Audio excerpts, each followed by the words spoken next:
Assalamu alaikum. Қалдарың қалай?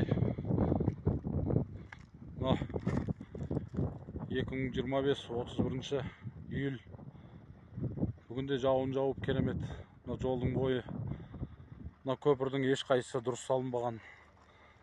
Түгел міне жолдың бойымен кетіп, жолдың шетін қырып, асфальтымыз тоқтап тұр 5 километрден.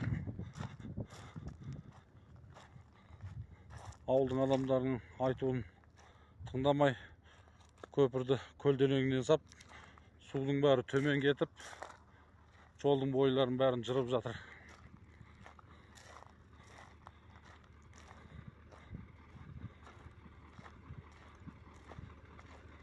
Бұл жол салынып бітпей, әлден жырылып жатыр. Тас жолымыз салынып бітпей. Ассалаумағалейкум.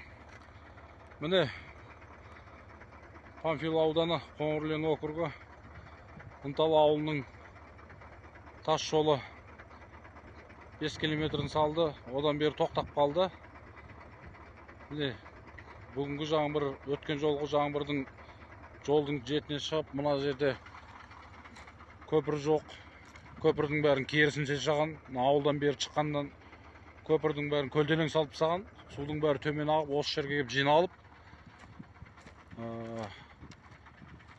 жолдың бойын жырып, міне әлден жол салынбай жатып, жол бүлініп жатыр. Мінекейлеріңіз. Әлден жол бітпей жатып. Ынталы ауылының жолы. Міне, мына жердің бәрі көл болды өткен жолы. Міне 25 жыл 31 июль. Ендігі қатты жауған жауын, енді мына жолдың үстімен жырып кетеді бәрін. Көпір жоқ. Көпірдің бәрін көлденең салып тастаған, керексіз жерге. Керекті жерде көпір жоқ. Мына жерлер міне жырылып кеткен. Әлде бүлініп жатыр, тас жол салынбай.